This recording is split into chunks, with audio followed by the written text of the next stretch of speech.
Во секоја училница има смеја, но понекогаш зад смејата се крие нешто друго.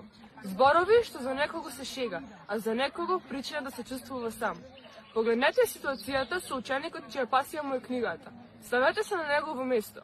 Како би се чувствувале вие во оваа ситуација? Лошо, нели? Што читаш пак, професоре? А остави тој живее само во книги. Може би од читање ќе станеш директор. Херои вредности. Ти си херојот. Оти ми е книгата. Ај, кажи посилно. Ајде, ставете го. Не е убаво вака. Ништо не може.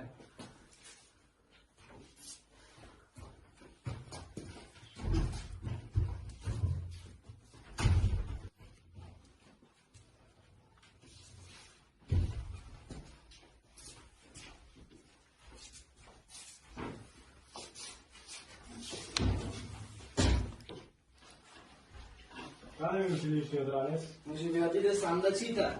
Најде го во библиотека. Во молове теми. Ова не е шега, доста е. Може би претеруваме. Само се шегувавме. Не дајте го, не е во ретова. Извини.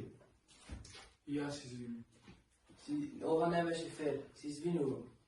Извини. Не ми беше смешно. Секој ден беше потешко да дојдам училиште. Не се согласуваме со тоа, извини.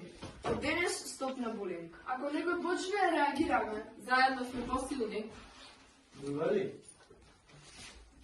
Размислете за освртот на наставот. Не е тешко да бидеш љубезен и да дадеш поддршка и разбирање. Булингот не е шега. Секој збор води, избере и учи.